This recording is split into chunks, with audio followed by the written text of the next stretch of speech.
Hey everybody, welcome back to Anthony's Horror and More, and I'm here to talk about Chucky, okay? Child's Play. I got my Scream Factory Child's Plays in. I actually got them in, I don't know, like a few days ago, but I've had COVID for like the last week and a half, so it put me out of commission. That's why I haven't had a video up in a while. Yeah, that COVID shit knocks you out. It knocks you out pretty good. Yeah, I felt terrible. I think I had about every symptom that you can imagine. Yeah. So yeah, that put me out of commission for a while, but I did get my Chucky stuff in. I got it in pretty late though. I got it in literally the day before it was officially released, so I got it in on the 15th of August. And I ordered mine. I got the bundle for $153.90. That was the bundle I went with. So it was, not the most expensive, but like the second most expensive one. I didn't get the pins. I didn't, I'm not a pin collector. I don't really care about the pins, but I did want the posters, and I did want the slip covers, that come with it. Well, the cool alternate art and all that shit. I'm obviously a big Child's Play fan. That's the icon I use, for YouTube and stuff too. It's just, I love that. I love that poster art for the second Child's Play movie where he's just cutting, the Jack in the Box with the scissors, cutting his head off.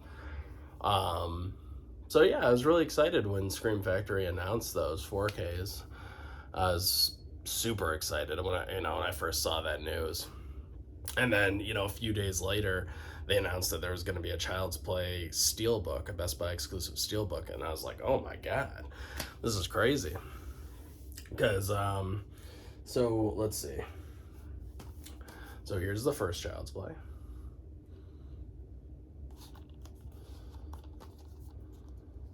Scream Factory.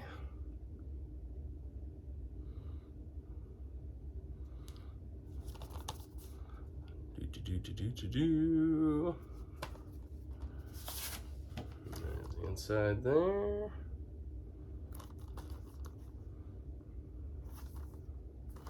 And then I love the disc artwork that they went with for this too. I think the disc artwork's actually really nice. Oh, it's swinging. Yeah, I love that blue hue that's over everything. So nice. Very cool. Very, very cool. I think this does have, does this one have reversible? Yes, I think this does have reversible. Yep, it does have the reversible cover art. So you can go with the original poster art, or you can go with the, it's not really newly commissioned artwork. They've had this for a while, this artwork, but you can go with that version, or you can go with the original poster art. Either way, you can't miss. I like them both. I think they're both really nice. So we got that one. And then we got, bam, Child's Play 2, the newly commissioned artwork. Beautiful, beautiful. Hello. God, that's such an ugly face. Kind of looks like a witch.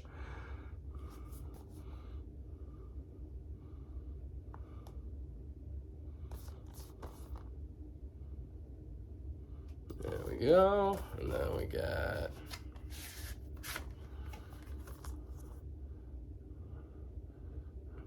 right there.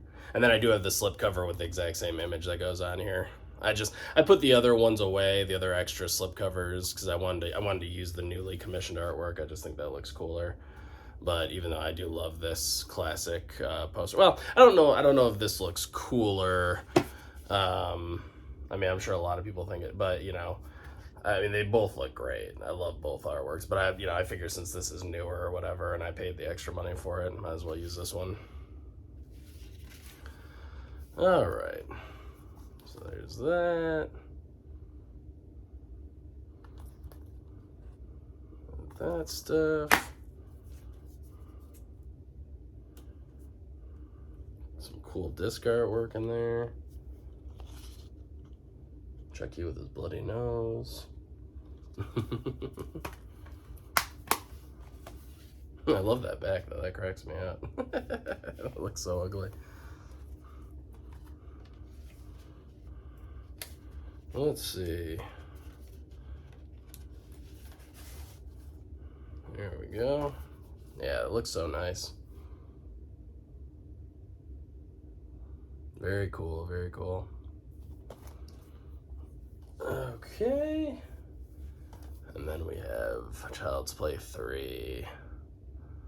Also, I think this is probably my favorite artwork. I think. I don't know. It's close. Actually, it might be the Steelbook, actually. Look how badass that is.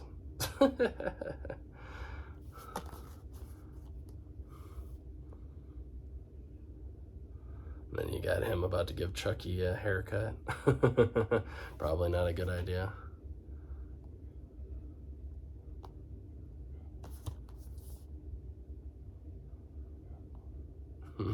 I love that line in this scene. Presto, you're dead. I love that. He just slashes this guy's throat. It's so good.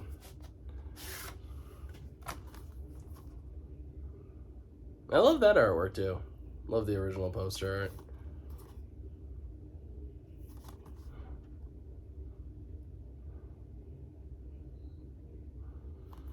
Yeah.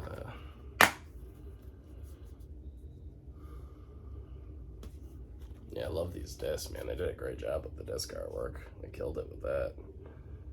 They all have great disc artwork. Yeah, I watched Child's Play, you know, the first Child's Play a couple days ago. I was watching the commentary with the guy that plays Andy, and then the woman that plays his mother, and then her husband, who actually also worked on Child's Play. He you know, was like the puppeteer, so he helped like work Chucky and all that kind of stuff. So I thought that was kind of cool, and it was a pretty good commentary. The guy that plays Andy, his commentary, it was really weird. I've never seen anything like that, but it was like, so the guy that plays Andy, his commentary was like separate from the woman that plays his mom and then the puppeteer guy or whatever, like, but they like kind of spliced it, like, you know, like almost like they were together, but they definitely weren't together when you're listening to it. But they like they almost like act like they're all together. They're like, okay, we have the guy that plays Andy, and we got the woman that plays his mom, and then the puppeteer guy, and then they all start talking. But you can tell that his was definitely recorded at a different time than theirs was, and they kind of like splice it in, you know. So you'll get a little bit of like Andy talking about behind the scenes and stuff, and then it will kind of stop, and then you'll start hearing you know, the woman that plays the mother, and then the puppeteer guy, you know, you'll start hearing their commentary, and then it will kind of go back and forth, back and forth. I've never seen anything like that. I've never heard anything like that. It was so interesting. Usually they just have them all in one room together, and they kind of play off of each other. But I don't know, maybe time constraints or something. Maybe they had to get them in separately or something. I don't know. But you can tell they're definitely not in the same room together. So I thought that was interesting. But the guy that plays Andy, I mean, he was very like monotone the whole time, you know, very like, yeah, and this was the scene where we filmed this, and I remember that day. It was a dark day. Like, it was very like monotone. Like, I don't know if he was just not excited to be there that day, or if that's just the way he speaks normally. But it was just kind of funny. And then the person that plays the mother and the puppeteer guy, they were both pretty happy. You know, they were playing off of each other pretty well and stuff. I mean, they're married, so, or they were married. I don't know if they still are, because it's an older commentary, you know. But yeah, it was pretty interesting. You know, I guess, you know, the person that played his mother, you know, she wasn't a mother at the time, so she had to she wanted to get close with, you know, the guy that plays Andy, and, you know, kind of develop a bond, like, off the set or whatever, so they could have that like familial bond, with each other, like mother and son. And I guess she gave him like this nice little like crystal thing that she had like as a gift, for him to hold on to. And he says that he still actually has it to this day, or at least back, when the commentary was being made, he said he still carries it around with him. So I thought that was really cool. I'm like, oh, that's nice. She gave him like a little present, and he's still, he still has it. That's pretty cool. And he, he was talking about how uncomfortable he was to say the line when he says that I forgot what her name is. Is it Aunt Maggie or whatever? It's not really his aunt, but they call her, I think, Aunt Maggie or whatever. It's that line where after Chucky, hits the lady with the hammer, and she goes flying out the window. This scene right here, where she goes flying out the window there. Afterwards, when the cops are talking to him and the mom's talking to him, he says something about like, that bitch got what she deserved or something like that. And I guess, the kid, because he was only like 6 years old at the time, was very uncomfortable with saying that in front of his mother. That bitch got what she deserved. So like, it was like a rehearsal thing. So it was like, well, you got to say the line. And he just like refused to say it. But then obviously he eventually did say it, for the movie. But during the rehearsal, he really didn't want to say it. And he's so uncomfortable saying it in front of his mother. I thought that was interesting. And yeah, and then I guess they actually shot all the scenes in Child's Play where they're like outside and everything. That was actually filmed in Chicago, which is really cool. I think it adds to the effect that it's so cold outside, and it looks so like dirty and stuff. It like, I love all those scenes where they're outside, because you can tell it's just gritty and dirty, and you can tell it was really filmed in Chicago, and it just has that very bitter, cold atmosphere to it. I love it. I think it's really cool. So I thought that was interesting too. And then what else was on there? Well, while I'm thinking about that, I can show off the steelbook that I got too, which is the original poster art. And it's nice, it's hard to tell, but you can kind of see it, but there's like some nice spot gloss going here, so it really does look like the lightning's cracking down. I just think that's so cool. You got Andy and Chucky in the back there. Child's Play with a little blood spatter there, which is cool. Yeah. And you got the inside discs, which are the same as the other ones I showed you from the other day. I have multiples now for Child's Play, the first film, because I don't know, I had to get the steelbook. I wanted to get the bundle because I wanted to get these cool, these cool slip covers that came with it.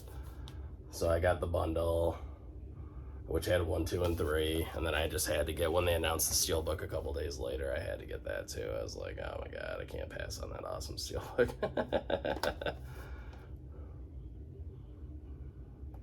It's just too cool. And I love Child's Play, so I just couldn't pass on that. I was like, I gotta get it. But yeah, there were some interesting facts on that commentary track. And there were a lot of commentary tracks. There were like 3 or 4 commentary tracks on the first Child's Play movie. There's one with the director, and then there's the one that I was talking about, the kid that plays Andy and his mom and the puppeteer guy. And then there's another one with, who else is on this? Audio commentary with actors Alex Vincent and Catherine Hicks, and Chucky designer Kevin Yeager. Yeah, see, that's the one I listened to. Audio commentary with producer David Kirshner and screenwriter Don Mancini. I haven't listened to that one yet. And then audio commentary with director Tom Holland. Yeah, so you got 3 commentaries on the first one, which is pretty cool. So I'll have to go back and listen to the commentary for that's actually my favorite thing when it comes to special features. I love the commentary tracks.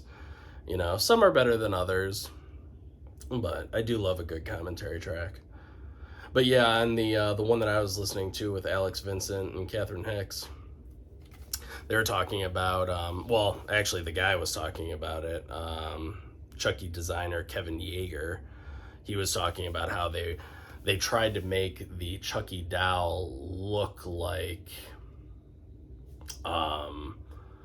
look more like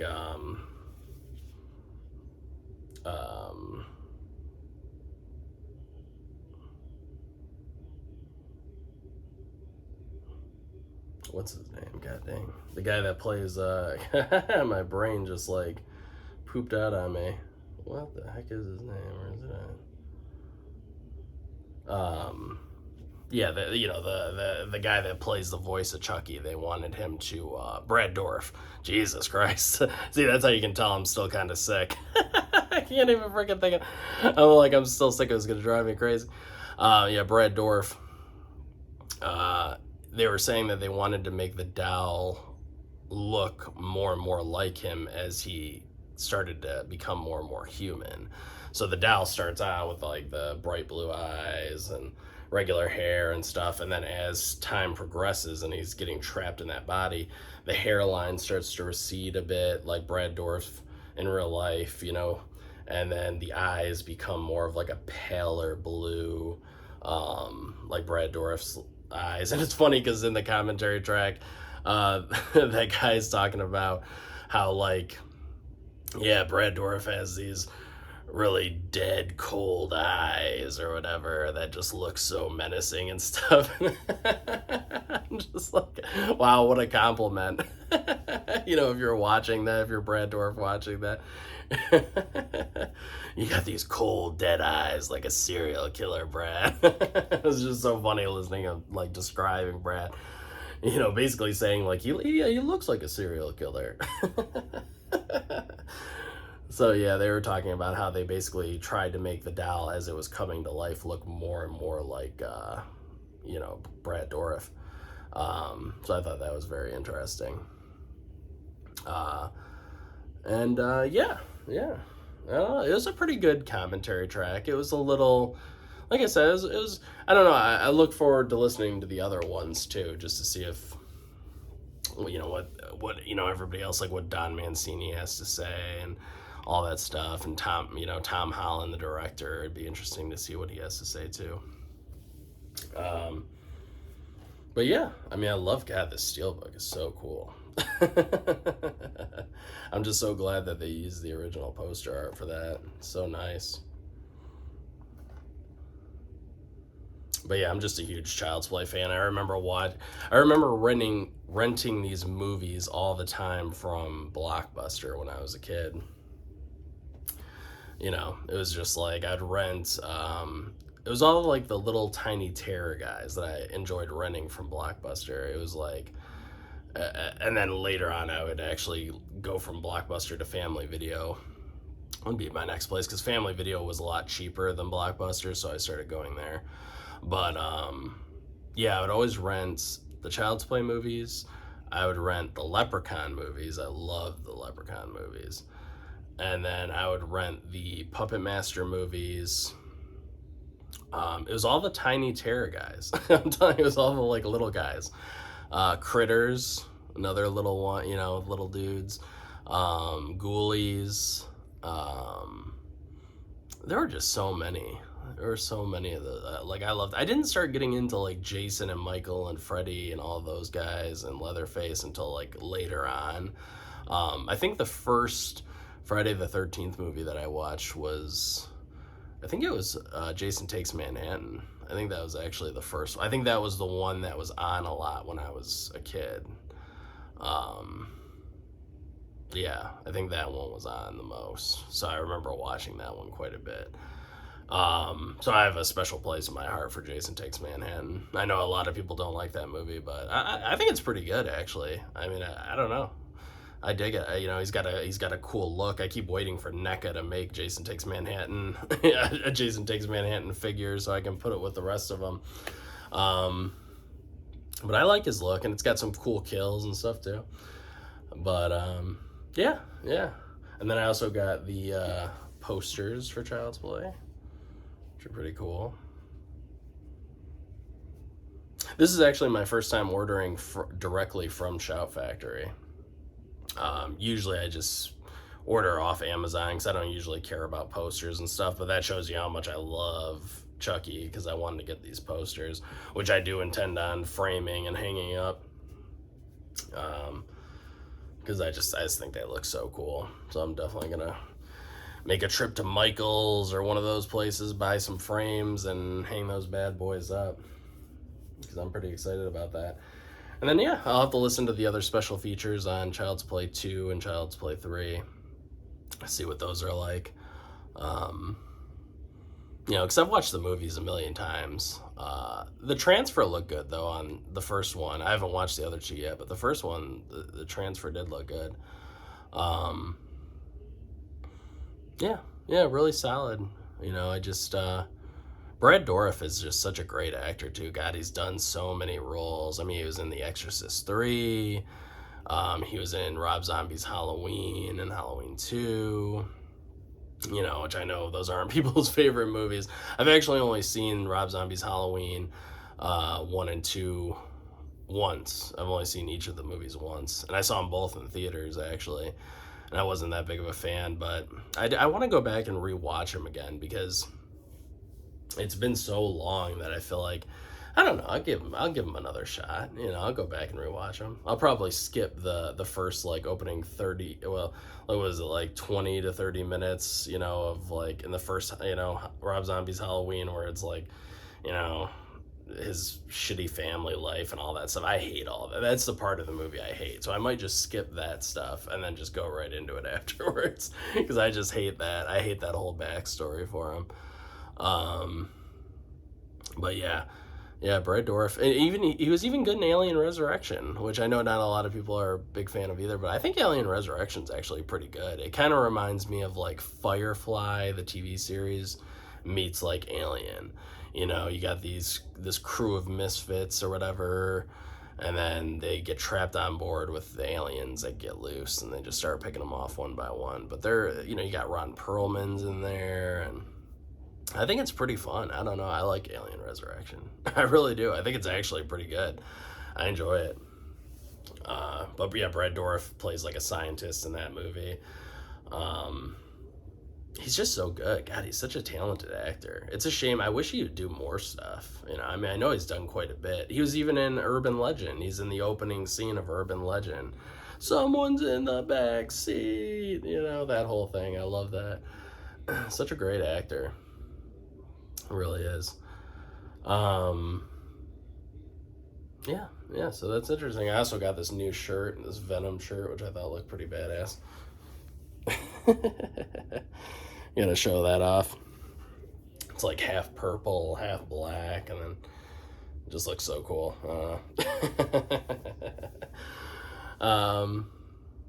But yeah, I'm very excited.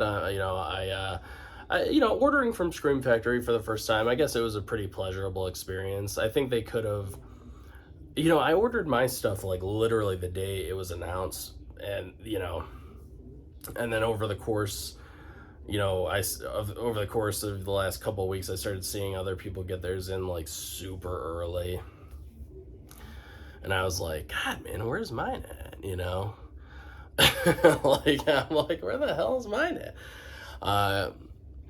You know, but, you know, I think it's just luck of the draw. I don't even know how they go by deciding who gets theirs first or whatever.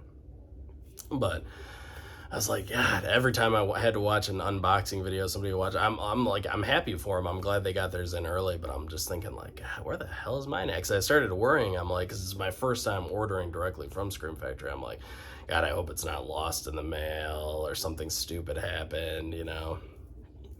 and then finally it came in. Like the day before it was officially released, it came in on the 15th. I was like, oh, thank God, it finally came in, and everything was in good condition, because that was another thing I was worried about, because USPS was delivering it, so I was like, God, I hope it comes in good condition, because you just never know. I've had things come in via USPS, and I had a box come in and it was just completely trampled one time. It was like somebody purposefully like just destroyed this box. I mean, it was just crushed. It looked like somebody was putting like some wrestling moves on it or some shit, just giving it the like elbow and all this stuff, just drop kicking it, like that scene in Ace Ventura, Pet Detective, where he's just kicking the package down the street and then throwing it up the stairs and all that stuff or whatever. That's what I always picture whenever I receive something damaged. But luckily, no, it came in good condition, so I was like, very thankful for that. But yeah, I think that'll do it. I just want to thank everybody for watching. Please leave a thumbs up. It really helps with that damn YouTube algorithm. Just leave a like, subscribe, and please comment down below. Let me know, did you guys get the Scream Factory Child's Play movies in? Did you get the bundle? I give a shit about a bundle. Did you get the pins? Are you a pin collector? And what's your favorite Child's Play movie? Please let me know down below. And I will catch you all on the next one. This is Anthony's Horror More. Peace out.